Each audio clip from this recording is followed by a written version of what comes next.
Chapter 9, the Endocrine System. The endocrine system is considered the second control system of the body, and it releases chemicals called hormones that regulate complex body processes. Hormones released by endocrine glands travel through the blood and alter the activity of target cells and organs. The endocrine system regulates complex processes such as growth, development, metabolism, and reproduction.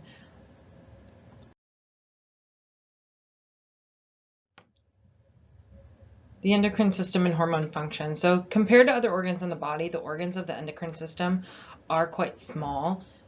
They lack the same structural and anatomical continuity typical of most organ systems, which we've been able to outline lately. Structural differences or functional differences. Functionally, they are giants. So although the organs are small, they play a huge role in maintaining homeostasis in the body. Endocrine tissue is tucked away in separate regions of the body, as we'll see shortly. Hormones are the chemical substances secreted by endocrine cells into the extracellular fluids, so outside of those cells, that regulate the metabolic activity of other cells in the body. Nearly all hormones are classified as amino acid-based molecules, including proteins, peptides, and amines, or steroids.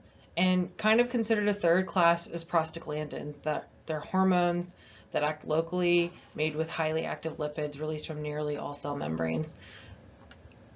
All others are non-steroidal amino acid derivatives. So hormone action. So although hormones circulate to all organs of the body via the blood, a given hormone can only affect certain tissues or organs. These are called target cells or target organs. The reason why this is important is because if they circulate through the blood, they're coming in contact with a lot of different structures, and we want them to act only on specific things. So in order for a target cell to respond to a hormone, specific protein receptors to which that hormone can attach are present on the cell's plasma membrane or in its interior, and only when the binding occurs does the hormone have that influence on the cell. The term hormone itself comes from the Greek word meaning to arouse, and it does arouse a lot of the effects in the body primarily by temporary altering cell activity, by increasing or decreasing the rate of normal metabolic process rather than stimulating performance of a new one. And the precise changes that follow hormone binding depends on the specific hormone and where it's binding. So hormones can change plasma membrane permeability and membrane potential, so that electrical state, by opening and closing those ion channels. It can activate or inactivate enzymes, it can stimulate or inhibit cell division, and it can promote or inhibit secretion of a product, and turn on or turn off transcription of certain genes, such as those for encoding proteins or regulatory molecules.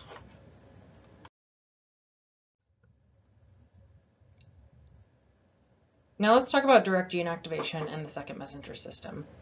While there are a wide variety of hormones, there are only two mechanisms by which hormones trigger changes in cells.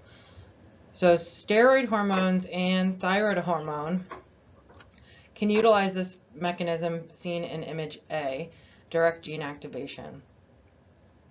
They are lipid solid molecules, and therefore the steroid hormones can diffuse through the plasma membrane of their target cells. Inside, the steroid hormone enters the nucleus and binds to a specific hormone receptor. In the specific example, you can see that the hormone receptor complex that binds to specific sites on the cell's DNA and activating certain genes to transcribe mRNA. The mRNA is translated in the cytoplasm, resulting in synthesis of new proteins. The steroid hormone may also bind to receptors in the cytoplasm, and then the complex moves into the nucleus to activate certain genes. Unlike steroids and thyroid hormones, protein and peptide hormones are actually water soluble and are unable to enter target cells directly. Instead, they bind to hormone receptors situated on the target cell's plasma membrane and use a second messenger system. So that's what's seen in B. In these cases, the hormone, which is the first messenger, binds to the receptor protein on the membrane, and the activated receptor sets off a series of reactions or a cascade that activates an enzyme. The enzyme in turn catalyzes reactions that produce second messenger molecules. In this case, it's cyclic AMP, also known as CAMP, or cyclic adenosine monophosphate, that oversees additional intracellular changes that promote the typical response of the target cell to the hormone. So the book prompts you to think of a postal service employee, which is the first messenger, delivering a letter to campus, and a college mailroom employee, which is the second messenger, carrying the letter from the college mailbox, which is the cell membrane, to your dorm mailbox, which is the DNA. So as you can imagine, the same hormone may have a variety of possible second messengers, and many possible target cell responses, depending on the tissue types stimulated.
So let's quickly review negative feedback mechanisms.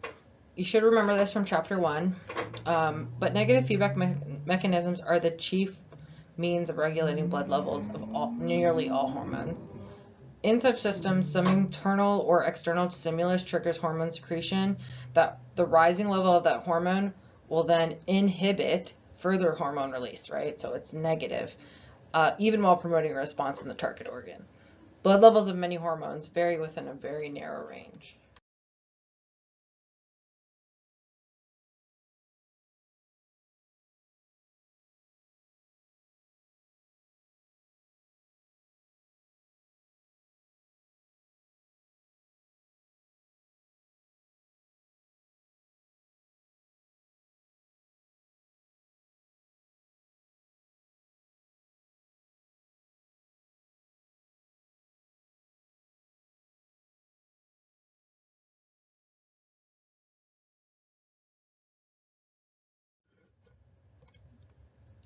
The stimuli that activate endocrine glands fall into 3 categories seen here: hormonal, humoral, and neural. The 3 mechanisms represent the most common systems that control hormone release. They don't explain all of them, but these are just the most common. So in hormonal stimuli, this is the most common. Endocrine organs are prodded into action by other hormones. So for example, the hormones of the hypothalamus stimulate the anterior pituitary gland to secrete its hormones, and many anterior pituitary hormones stimulate other endocrine organs to release their hormones into the blood. As the hormones produced by the final target glands increase in the blood, they feed back to inhibit the release of those anterior pituitary hormones and thus their own release. Hormone release promoted by this mechanism tends to be rhythmic, with hormone blood levels rising and falling again and again.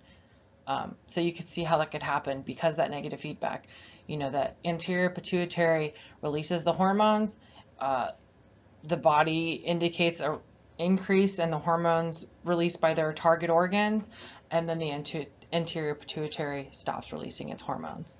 And again in that negative feedback. Humoral stimuli, changing blood levels of certain ions and nutrients may also stimulate hormone release. This is humoral stimuli. It's distinguished from hormonal stimuli, but they're both blood-borne chemicals. The term humoral refers to the ancient use of the word humor to indicate the various body fluids, blood, bile, and others. So, for example, a decreasing blood calcium ion level in the capillaries serving the parathyroid gland prompts the release of parathyroid hormone. Because parathyroid hormone acts by several routes to reverse that decline, the blood calcium ion levels rise, ending the stimulus for parathyroid hormone, release. So we've learned about this feedback mechanism a couple times. So this is an example of humoral. So it's not another hormone level that is causing that negative feedback loop. It's an ion level in the blood. And then neural stimuli. So in isolated cases, nerve fibers stimulate hormone release, and the endocrine cells are said to respond to a neural stimuli. So the classic example is the sympathetic nervous system stimulation of the adrenal medulla to release the catecholamines norepi and epinephrine.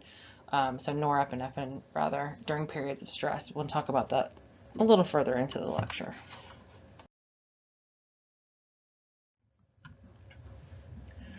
So here's just a list and an image showing you the major endocrine organs. We have pituitary, pineal, thyroid, parathyroid, thymus, adrenal glands, and the gonads, which is going to be ovaries and testes, females and males respectively. And this is just going to go based on the biological designation of male and female. The hypothalamus is also recognized as a major endocrine organ. And we'll talk about that a little more in the oncoming slides.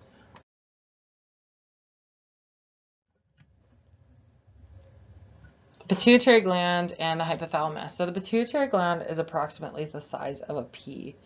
It hangs by a stalk from the inferior surface of the hypothalamus of the brain, and it's snugly surrounded by the sella turcica, which is Turk's saddle of the sphenoid bone, which you can see in chapter 5. Two functional lobes, the anterior pituitary, which is made of glandular tissue, and the posterior pituitary, which is made of nervous tissue. So despite its very small size, the anterior pituitary controls the activity of many other endocrine glands, and it's often referred to as the master endocrine gland. So of course, its removal or destruction can have a dramatic effect on the body. The adrenal and thyroid glands and the gonads would atrophy, releasing and hyposecretion by those glands, causing a cascade of issues. However, it is the release of each of its hormones is controlled by releasing and inhibiting hormones produced by the hypothalamus. So the hypothalamus liberates these regulatory hormones into the blood of the portal circulation, which connects the blood supply of the hypothalamus with that of the anterior pituitary. Additionally, the hypothalamus makes two additional hormones, oxytocin and antidiuretic hormone, which are transported along the axons of the hypothalamic neurosecretory cells to the posterior pituitary for storage. They're later released into the blood in response to nerve impulses. So in the image, we're looking at the neurosecretory cells in the hypothalamus, and they synthesize oxytocin and the antidiuretic hormone and transport them down their axons to the posterior pituitary. There, the hormones are stored until nerve impulses from the hypothalamus trigger their release. So the posterior pituitary is not an endocrine gland in a strict sense because it doesn't make any hormones. It doesn't make any of the hormones it releases, rather. Instead, it acts as the storage area for the hypothalamus. So oxytocin is released in significant amounts during childbirth and nursing. It stimulates powerful contraction of the uterine muscle during sexual relations, labor, during breastfeeding. It also causes milk ejection in a nursing woman. Both natural and synthetic oxytocic drugs are used to induce labor or to hasten labor that is progressing at a slow pace, and less often oxytocics are used to stop postpartum bleeding and to stimulate the letdown reflex. Antidiuretic hormone causes diuresis, which is urine production. So an antidiuretic is a chemical that inhibits or prevents urine production. So it doesn't cause it, it inhibits it. Because it's antidiuretic. It causes the kidneys to reabsorb more water rather than them forming urine with that liquid. So urine volume will decrease, blood volume decreases or increases, and water is a powerful inhibitor of ADH release. In larger amounts, ADH also increases blood pressure by causing constriction of the arterioles, small arteries, and for this reason, it's sometimes referred to as vasopressin.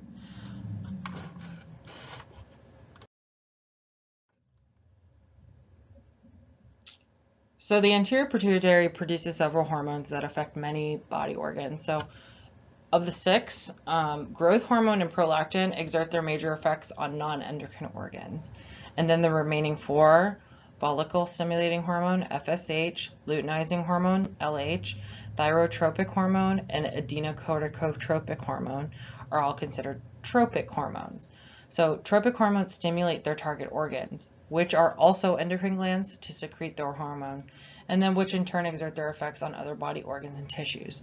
So all anterior pituitary hormones are proteins or peptides, act through second messenger systems, and are regulated by hormonal stimuli and, in most cases, negative feedback.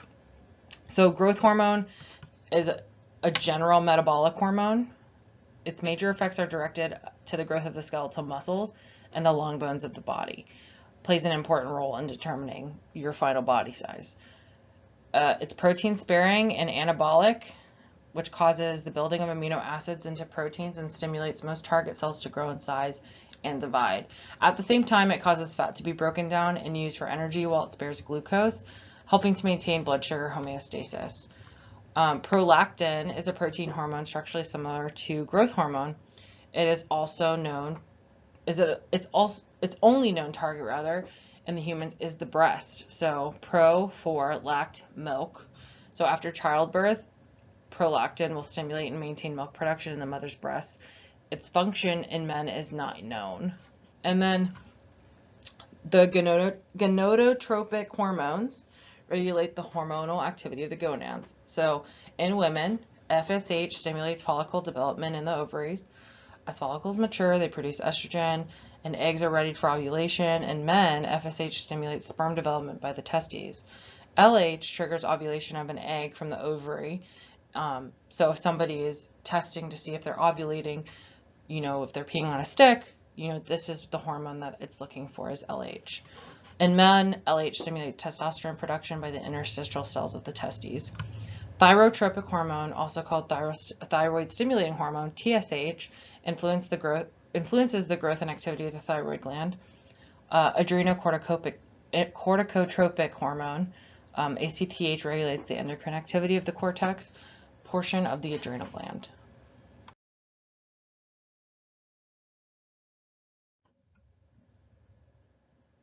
So the small cone-shaped pineal gland hangs from the roof of the third ventricle of the brain. The endocrine function of this gland is kind of a mystery. Many chemicals can be measured here, but the only hormone that's secreted in substantial amounts is melatonin. So probably most of you are familiar with melatonin. So your natural melatonin levels rise and fall during the course of the day, with peak levels at night, lowest levels around noon during the day. It's believed to be a sleep trigger. It's also believed to coordinate the hormones of fertility and to inhibit the reproductive system, especially in the ovaries of the female, until the body matures.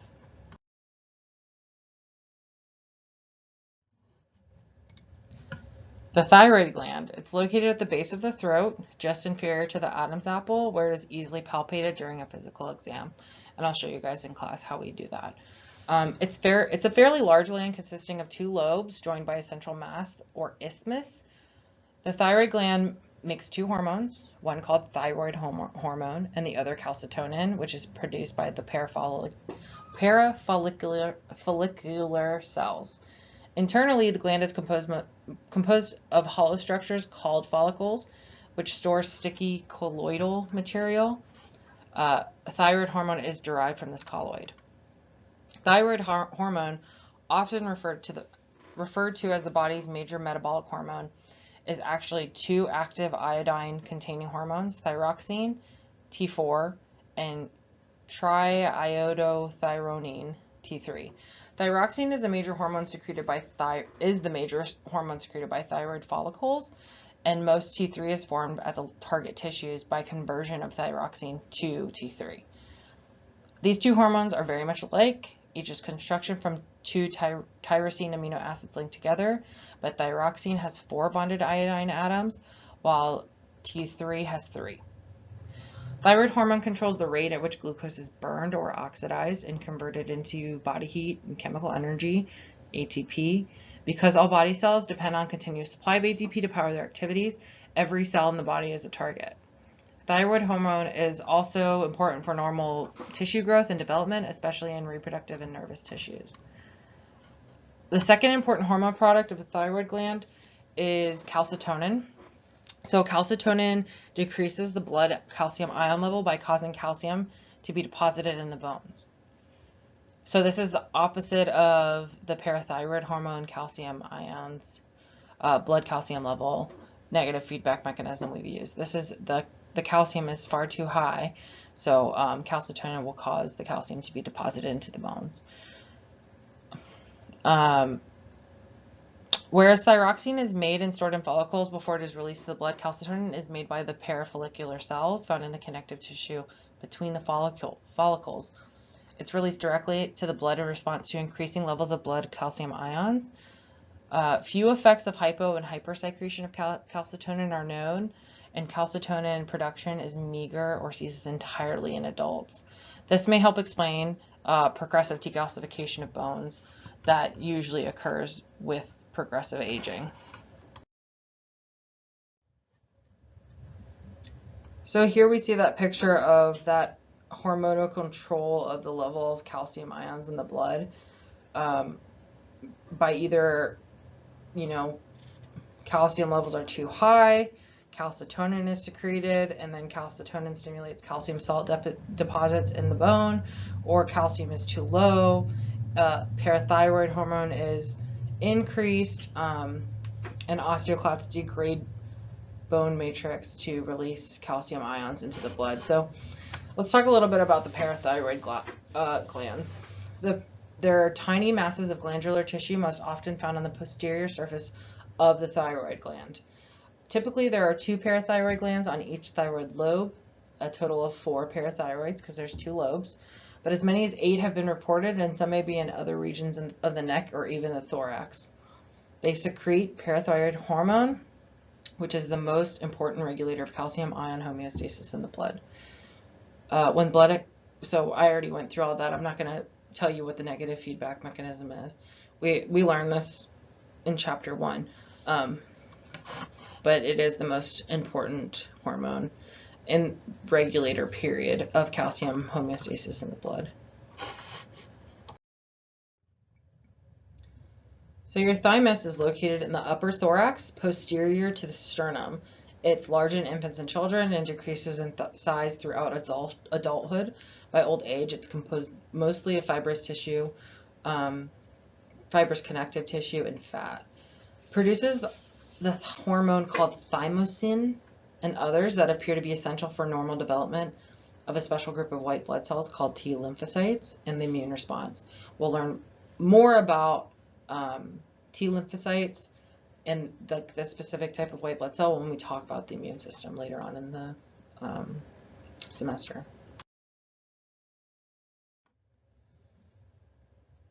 So the 2 adrenal glands curve over the top of the kidneys like hats, like little triangle hats. Although each adrenal gland looks like a single organ, it is structurally and functionally 2 endocrine organs in one. Much like the pituitary gland, it has parts of glandular tissue, which is the cortex, and neural tissue, which is the medulla. The central medulla region is enclosed by the adrenal cortex, which contains 3 separate layers of cells that each produce different hormones. So we'll talk about the hormones of the adrenal cortex on the next slide. So the adrenal cortex produces 3 major groups of steroid hormones, collectively called corticosteroids. Mineralocorticoids, glucocorticoids, and sex hormones. So mineralocorticoids, mainly aldosterone, are produced by the outermost adrenal cortex layer. As their name suggests, the mineralocorticoids are important in regulating the mineral or salt content in the blood, particular concentrations of sodium and potassium ions. These hormones target the kidney tubules that selectively reabsorb the minerals and allow them to be flushed out of the body in urine. When the blood level of aldosterone rises, the kidney tubule cells reabsorb increasing amounts of sodium and ions and secrete more potassium ions into the urine. When sodium is reabsorbed, water follows. Thus, mineralocorticoids help regulate both water and electrolyte balance in body fluids. The release of aldosterone is stimulated by humoral factors, such as, so again, that's the feedback is not via other hormones, it's via ions in the blood, such as fewer sodium ions or more potassium ions in the blood, and to a lesser degree by ACTH. Renin, an enzyme produced by the kidneys when blood pressure drops, also causes the release of aldosterone by triggering a series of reactions that form angiotensin II, a potent stimulator of aldosterone release, and a hormone released by the heart is atrial natriuretic peptide, ANP, which prevents aldosterone release, and its goal is being to reduce blood volume and blood pressure. Okay, so let's kind of recap that a little bit here. So when renin's released, it's because it's released by the kidneys because there's been a blood pressure drop in the body, indicating possibly less fluid in the body, decreasing the blood pressure. So the body's response is to release that aldosterone so it can help retain that fluid.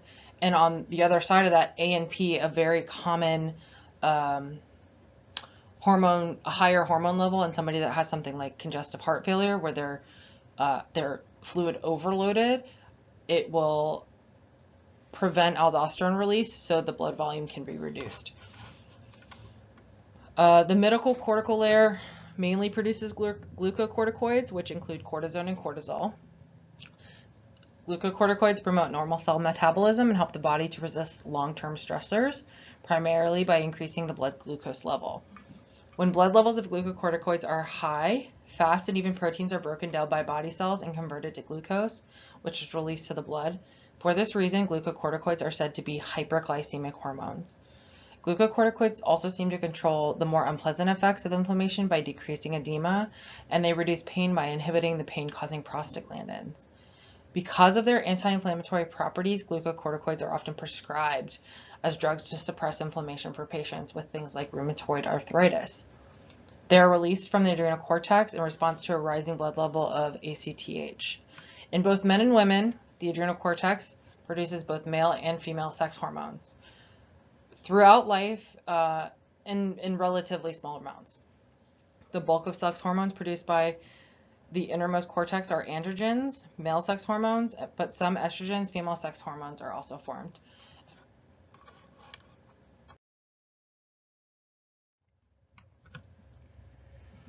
Now let's talk a little bit about the hormones of the adrenal medulla and the role of the hypothalamus, adrenal medulla, and the adrenal cortex in the stress response.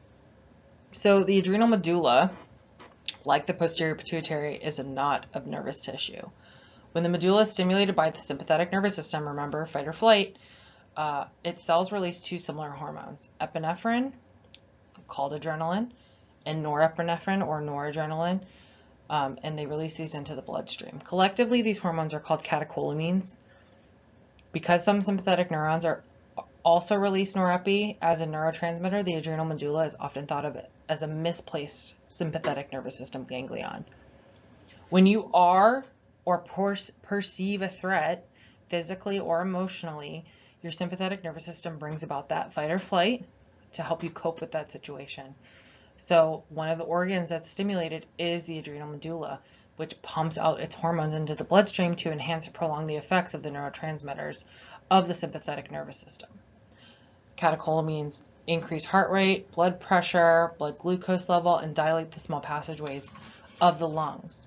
These events result in more oxygenation and glucose in the blood, faster circulation to those necessary body organs, so brain, muscle, and heart, making the body more able to deal with that fight at hand. The catecholamines of the adrenal medulla prepare the body to cope with short-term stressful situations that are so-called alarm stage, the emergent stage of the stress response. Glucocorticoids, by contrast, are produced by the adrenal cortex and are important when coping with prolonged or continuing stressors, such as dealing with the death of a family member or having a major operation. They operate primarily in the resistance stage of the stress response. If they're successful in protecting the body, the problem will eventually be resolved without lasting damage. When the stress continues on, that adrenal cortex can simply burn out, which is usually fatal.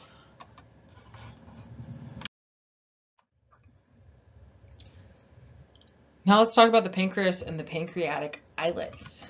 The pancreas is located close to the stomach in the abdominal cavity, and it is a mixed gland. The pancreatic islets, also called the islets of Langerhans, are little masses of endocrine, aka hormone-producing tissue, scattered among the exocrine, enzyme-producing tissue of the pancreas. The exocrine, or acinar, part of the pancreas acts as part of the digestive system. And now we'll talk a little bit more about the pancreatic islets. So there are more than 1 million islets separated by exocrine cells, and each of these tiny clumps of cells works like an organ within an organ to busily manufacture its hormones. The two important hormones produced by the islet cells are insulin and glucagon. So the islet cells act as fuel sensors, secreting insulin and glucagon appropriately during fed and fasting states. A high level of glucose in the blood stimulates release of insulin from the beta cells of the islets. Insulin acts on all of the body cells, increasing their ability to import glucose across the plasma membrane. Once inside the cells, glucose is oxidized for energy, converted to glycogen, or fat for storage. Insulin will also speed up these use it or store it activities because insulin sweeps the glucose out of the blood. Its effect is said to be hypoglycemic. As blood glucose level falls, the stimulus for that insulin release ends, another classic negative feedback control. So many hormones have hyperglycemic effects, so glucagon, glucocorticoids, and epinephrine, but insulin is the only hormone that decreases the blood sugar level. Insulin is absolutely necessary for the use of glucose by body cells. Without it, essentially no glucose can get into the cells for use. Glucagon acts as the antagonist to insulin. So that is, it helps regulate the blood glucose level, but in the exact opposite way, which we'll look at on the next slide. Its release is by the alpha cells rather than the beta cells of the islets and is stimulated by low blood levels of glucose. Its action is basically opposite. So instead of being hypoglycemic, it's hyperglycemic. Its primary target organ is the liver, which it stimulates to break down stored glycogen to glucose and to release the glucose into the blood. There's no really important disorders resulting from hypo or hyper secretion of glucagon, but I'm sure all of you can guess that there are disorders related to inability to produce or the body's inability to react to insulin, and that's diabetes.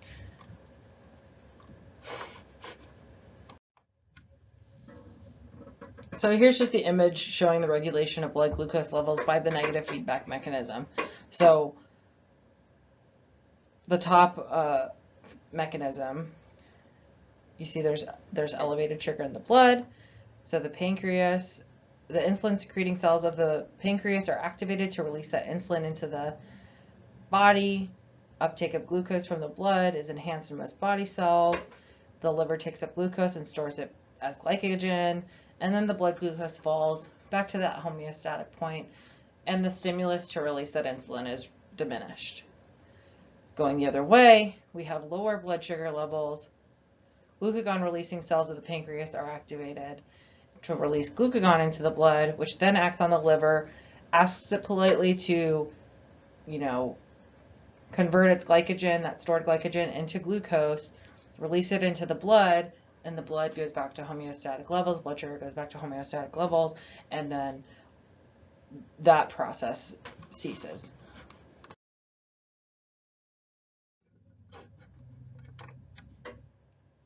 Now let's talk about the gonads. So the female and male gonads produce sex cells, which is an exocrine function.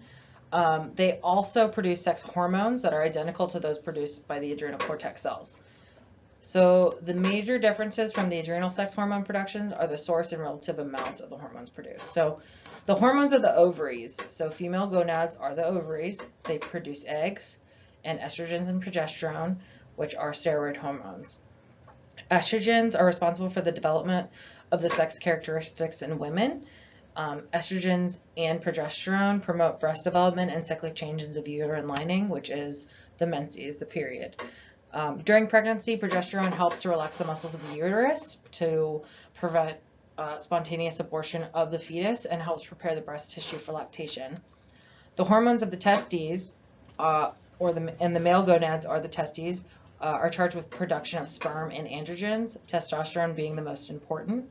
At puberty, testosterone is charged with promoting growth and maturation of the reproductive organs and the male's secondary sex characteristics. So this would be like facial hair, development of heavy bones and muscles, the voice change, the lowering of the voice, and it does stimulate sex drive, or it appears to stimulate sex drive. Testosterone secretion is specifically stimulated by luteinizing hormone.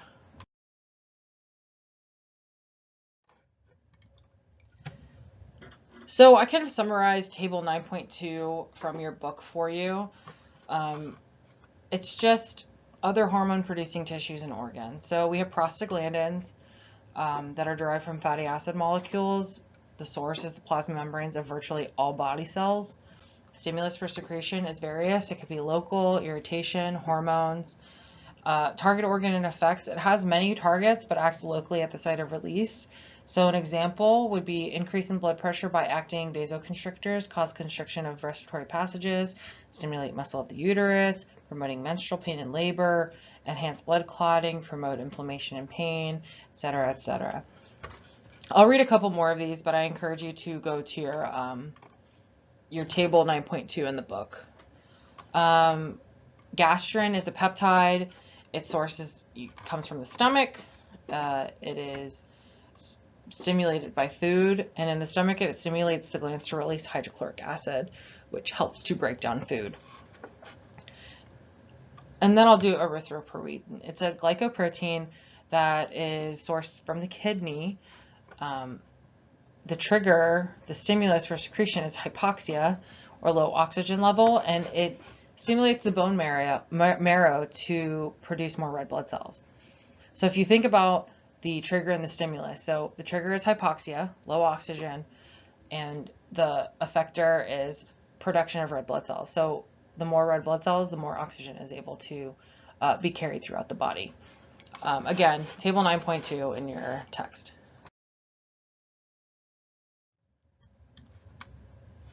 So another pretty incredible organ worth mentioning is the placenta. So it's a temporary organ formed during pregnancy, so only occurs in those with female anatomy, has roles in respiratory, excretory, and nutrition delivery systems for the fetus, but also produces several protein and steroid hormones that help maintain the pregnancy. So in early pregnancy, human chorionic gonadotropin, HCG, is produced by the developing embryo and then by the fetal part of the placenta. So similar to luteinizing hormone, HCG stimulates the ovaries to continue producing estrogen and progesterone, so the lining of the uterus doesn't slough off, so a person does not have a period. So this is actually, when somebody takes a pregnancy test, this is the hormone it's looking for. In the 3rd month of pregnancy, so roughly right as the 2nd trimester begins, or, right at the end of the first. The placenta takes over the job of producing estrogen and progesterone from the ovaries, and the ovaries become inactive. High estrogen and progesterone levels are maintained and prepare the breast for producing milk. Human placental lactogen, HPL, works cooperatively with estrogen and progesterone in preparing the breast for lactation. And relaxin is another placental hormone that actually comes in fairly early, so it causes the mother's pelvic ligaments and the pubic symphysis to relax and become more flexible. The reason why it does this is so to prime the pubis in that area of the body for childbirth.